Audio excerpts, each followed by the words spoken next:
Buying a home. It's one of the biggest financial decisions you'll ever make. It was everything we wanted it to be. It was our dream home, our forever family home. But for some people, it's become one of their biggest regrets. I feel trapped. With the way things are going, I could potentially lose my home. Thousands of homeowners are paying huge amounts of money to companies which own the land and sometimes even the buildings that they live in. But the people we've spoken to say the leasehold system is broken. You paid $180,000 for this flat. How much do you think it's worth? 0 at the minute. How does that make you feel? It's just like you've just lost everything you've ever put your money into, isn't it? The government have promised to offer greater protection to those living in leasehold homes. Our long-term plan will free leaseholders from the tyranny of a medieval system. But can such a complex system be scrapped? And who will pay the building owners who could stand to lose out? The government would have to pay for that, and we're talking tens of billions, hundreds of billions, maybe pounds worth of value. Formally abolishing leasehold is not going to happen.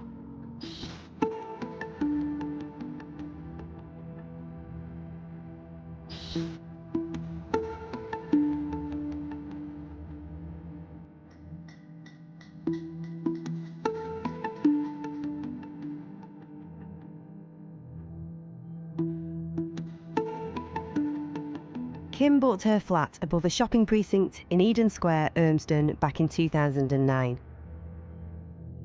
A single mum, she's been living here with her daughter.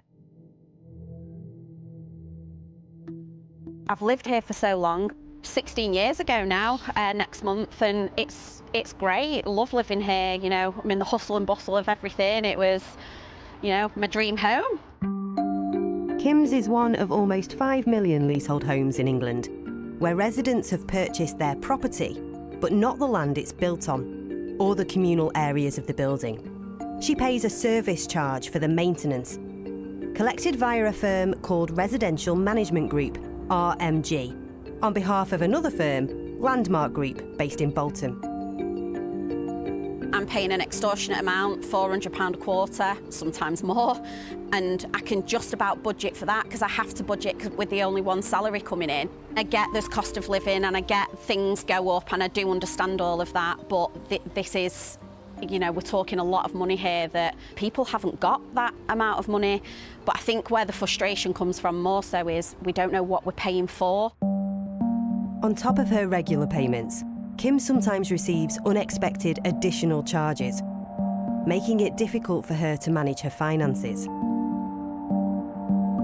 Kim was alarmed to see that she and around 60 other properties could be expected to pay a share of an unexpected £92,000 estate charge and of a further £35,000 overspend. Where do I find that money? Where do I find it? Because they're a shock. There's never any warning behind it, and that's the bit that's got to stop.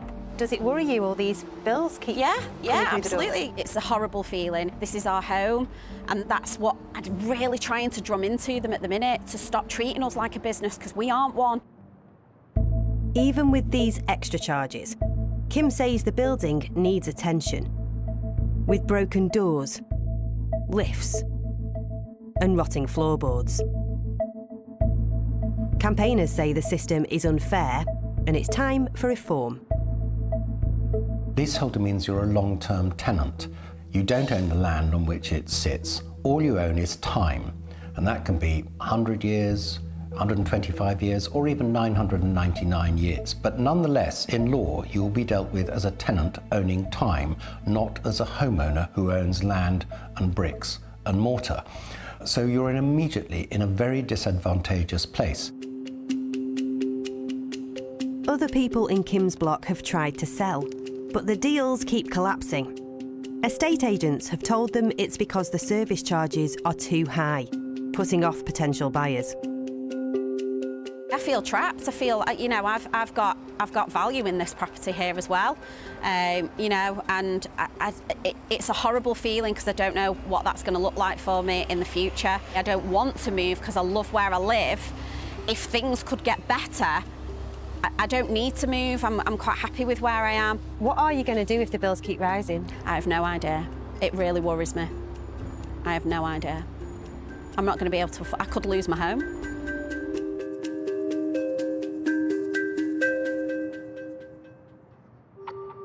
the BBC wrote to RMG, it got in touch with Kim and apologised, claiming the service charge letter contained erroneous data and the £92,000 charge should not have been included in the notice. It says it has great sympathy for the leaseholders at Eden Square and that service charges are high because residents also must contribute to the cost of the wider estate, which is outside the control of their landlord as well as RMG. The other company involved, Landmark Group, told us service charges do rise over time, and this is primarily driven by inflation.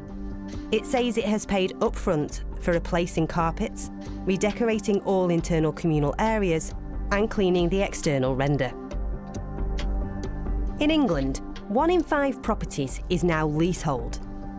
Owning freeholds and collecting ground rents can provide a steady income for investment companies and can be a lucrative business. And it's not just flats. The North West has more leasehold houses than anywhere else in the country.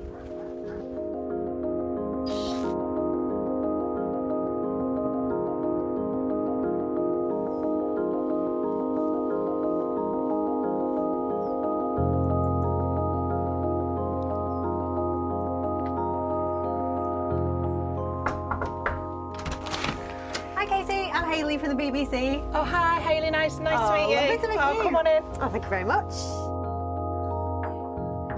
I thought it was my home, and then I realised I don't actually own anything. I actually own a piece of paper, which allows me to occupy this property for that duration of the lease. Katie Kendrick bought her house in 2016.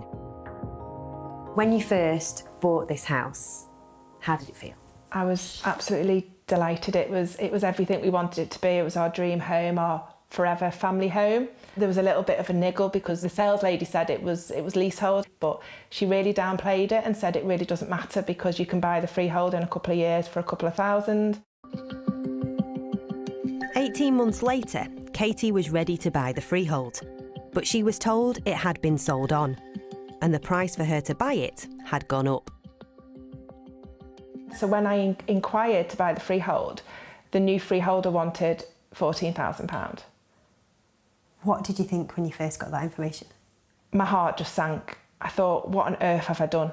You know, and I've got goosebumps now because I remember that moment, that penny drop moment. And I thought, oh no, you know, like, how can that be? I felt like I'd completely lost control and I felt like I'd really let my family down. There are many people that will say, this is a problem that leaseholders got themselves in. They didn't read the contracts. They got themselves in this position. I've heard so many times people say to me, well, it's your own fault because you signed the contract. Well, that doesn't cut it at all. These contracts have been written in such a cleverly worded way. Katie spent 4 years negotiating with the new freeholder, eventually buying her land for £8,000. Less than £14,000, but way more than she says she'd initially been told. The freeholder told the BBC they were not party to the drafting of the lease, and they cannot comment on what may have been said by the original developer's representatives.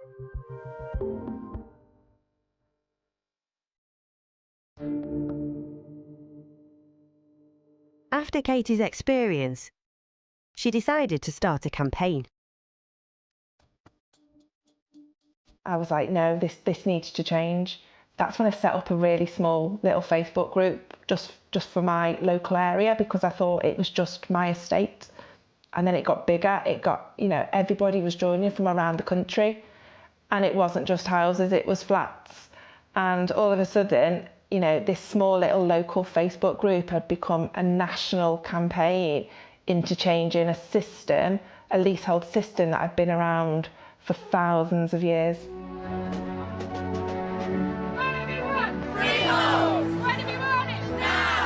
Katie set up the National Leasehold Campaign.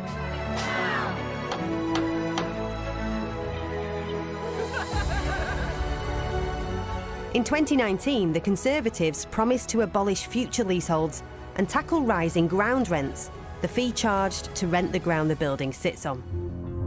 Leaseholds. It's an issue we've covered loads on Breakfast over the past few years, and it always generates lots of comments from you at home. In 2022, the government set ground rent to zero for most new leaseholders. And just before this year's election, a Leasehold and Freehold Reform Act was pushed through Parliament, aimed at making the system fairer for leaseholders. For individual leaseholders, they need better protection in law, and that is what this bill seeks to do. The Act promised further reform, but didn't deliver on the pledge to abolish leasehold altogether. Labour now says it's going to implement the Act and introduce even more protections for leaseholders. Our long-term plan will free leaseholders from the tyranny of a medieval system.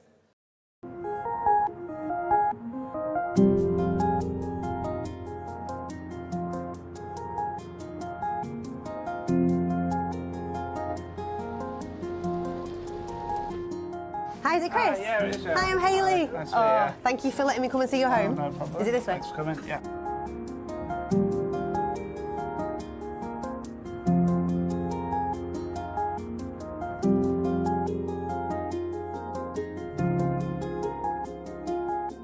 Thank you. Oh, so this is home. It is home, yeah. This is a beautiful flat. Look at the views over Manchester there. That's amazing. Yeah, it's how it looked when I moved in, but then you look this obviously way. subsequently this has started happening. Chris Hayes, who works at a bank, bought this new build Manchester penthouse flat in 2016 for £180,000. Wow, so this is where your water came through from the roof? It's leaked through. It came through the lights as well. I've got mould built up around the flat. I do a lot of treating of the black mould, but you can still see where it is. Has that affected your health? Yeah, I've had a few chest infections over the last year that I can only put down to mould because I've never been ill before. You can smell the mould and damp. And you're right, that's black mould in that corner. Yeah. You've been treating that? Yeah, I've got a spray that I just spray the ceiling with all the time. You can really smell it in the air. There's times I'm actually concerned for my safety. I've put complaints into environmental health last year because it was 95% humidity levels in the flat and freezing cold. Like, you see your own breath sat in there, and I've had to buy dehumidifiers, heaters, like sponges, but you just can't keep on top of it. Chris first told the building's management company, Premier Estates, about the leaks in 2018. It was discovered the roof was defective and letting in water. Wallace, the freeholder, says it's not responsible because the roof was built by the developer. It says it will advance £2 million to fix the problem, but the cost is recoverable from the residents via a service charge. So for Chris, last Christmas, there was a nasty shock. He was told he had to pick up a share of the bill. They changed my direct debit on the 21st of December, saying that from January, your service charge will be £14,000 a month will be taken out.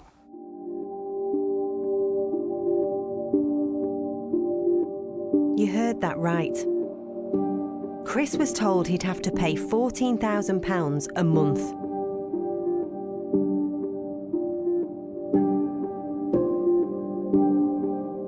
I can't afford that.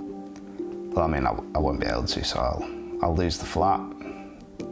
At the best case, bankruptcy is obviously a possibility, and you know, working in financial services, I wouldn't be able to do that either, so I'd lose my job. Chris is refusing to pay.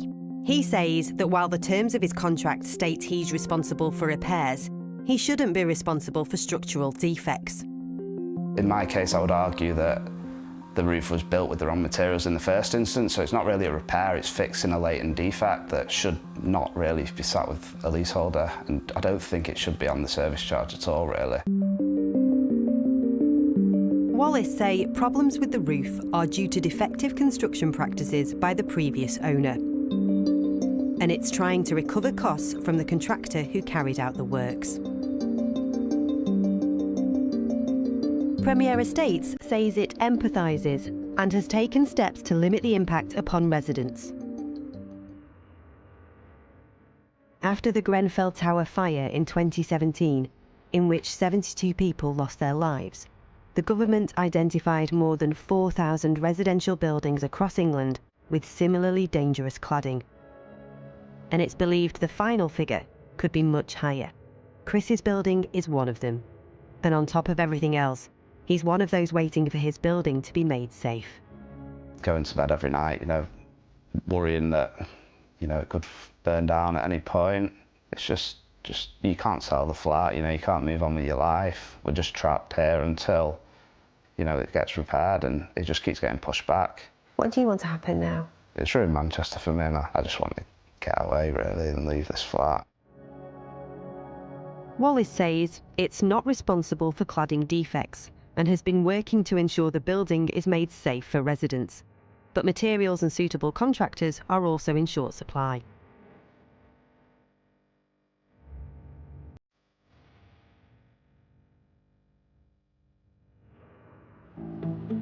Wallace, which owns the freehold to Chris's building, has more than 100,000 freehold titles in England and Wales.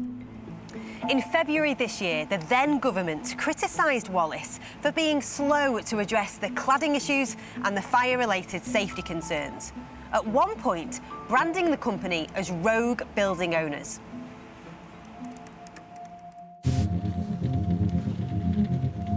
Then in August, this happened.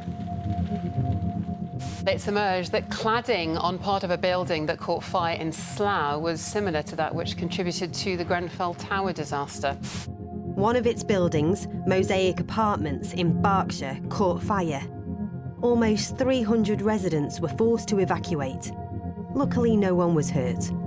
For many, the only message they want to hear is that fires like this and the cladding that fueled it are gone for good. Wallace says it was praised for the decisive action taken after residents of the Mosaic building were evacuated quickly and safely. The company is well known to Manchester housing campaigners. The government calls them rogue freeholders. I think I and hundreds of thousands of leaseholders across the country would call them something much worse. But they're the ones who spent the last 20 years or so more concerned about making as much money as possible, sweating the asset, whether it's from the ground rents, whether it's from service charge, whether it's from fees. Wallace told the BBC it was criticised by the previous government because it sought to challenge the narrative that the blame for the building safety crisis lay with building owners. It says blame lies squarely with the previous government for the poor quality of the regulatory regime and with rogue developers. Earlier this year, the government threatened Wallace with legal action. It agreed to repair 4 buildings in Manchester to make them safe.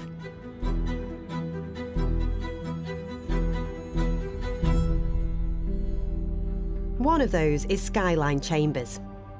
In October 2023, the residents were told they had to evacuate their homes immediately. A fire risk assessment had judged the building too dangerous for people to stay in their flats. Resident Josh Morris was one of those asked to leave. When I arrived in the building, the lobby's quite a small lobby, and there was about 50 people. There was people crying, people walking past with bin bags with their possessions. It just seemed chaotic. I asked the question, what legally could happen if I stayed in the building? And I was told that I would be breaking the law, and therefore, I would have a criminal conviction. It was my home, it was my safe place, and that's been removed and blown out of the water, completely gone. Wallace Estates are paying for Josh to live in temporary accommodation, but over a year later, he's still not able to move back in. They're doing all they can to mitigate their liability rather than fix these buildings, despite telling us they're the responsible custodians of these buildings. That's why remediation's been so glacial, or one of the major reasons for it. Wallace Estates has told residents that the works needed to make the building safe are due to be completed by July 2026. Until work is finished, Josh is still having to hand over £179 each month for service charges, even though he's not allowed to live in his property. What can you see for your money? Absolutely nothing. The building is rotting, and it's not helping with the fact that nobody's living in it now, because obviously there's no heat in the building, so it's not designed and being built to be an empty building for this duration. Wallace have told the BBC neither leaseholders or freeholders are responsible for the existence of fire safety defects at Skyline Chambers. They say they are working to remediate the building as soon as possible, but delays in government funding have created roadblocks.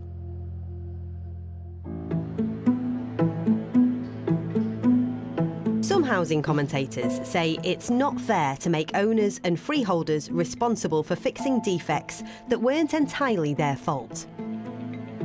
Should freeholders and developers have a role to play in fixing the problems of cladding? Absolutely they should. But forcing all of the costs onto them when successive ministers and successive governments kept that regime of regulation in place and allowed all of that to happen, that again, it's government shaking down an easy target.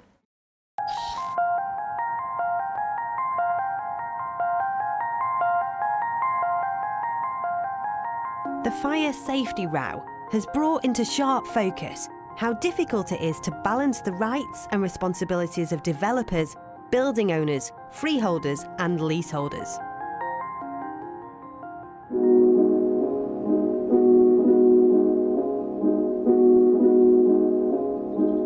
Someone who has found themselves caught in the middle of this is nutritionist Fozia Malik. Fozia, take me back to when you first bought the apartment and when you were first moving in. I was so happy, like, oh, it's a two-bedroom flat, which is more than enough for me. I have French balcony. I said, oh, it's nice. I was thinking, oh, finally I have roof on my head. And I was decorating, buying things.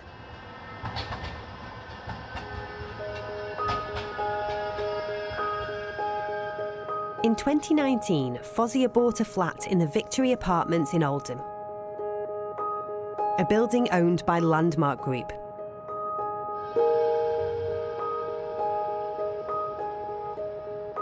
But just a year after moving in, the block was deemed a fire risk by the local fire service because of defective safety equipment.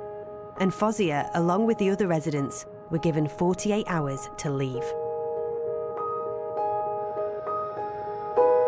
With nowhere to go, Fozia spent many months sofa surfing before finding temporary accommodation in student halls in Manchester.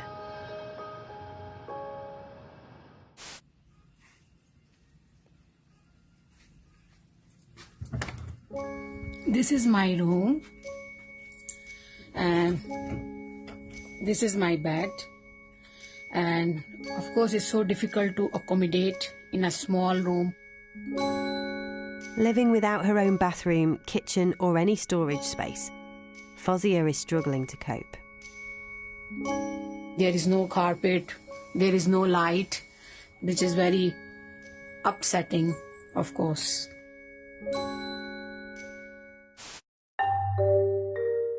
It's now been 4 years since Fozia left her home, but although she can't currently live in the property she owns, this year she paid more than £3,000 in service charges, which the property management company says is for decorating. So at the moment you're paying all the service charges and ground rent on the flat in Oldham, but you're also paying rent to live in the student temporary accommodation here. Yes. So you're paying twice. How does that leave you financially? Broke. What do you think? That's why I worked 7 days without any day off, day work, day and night I work. How has this situation affected you mentally and physically? So many panic attacks, anxiety, depression. It's not fair, it's not fair, you know. It's not at all fair. I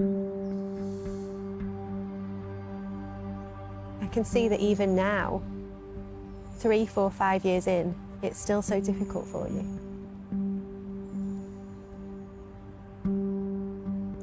It's so bad.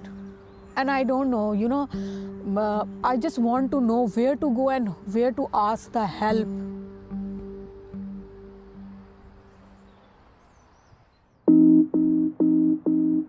When Fozia bought her flat, the residents had in place something called a right to manage group, meaning they were responsible for the upkeep of the building. Landmark Group, the freeholder, told us this right to manage group failed to properly manage the building. It says key fire safety equipment was not maintained, and as a result, the fire service closed the building.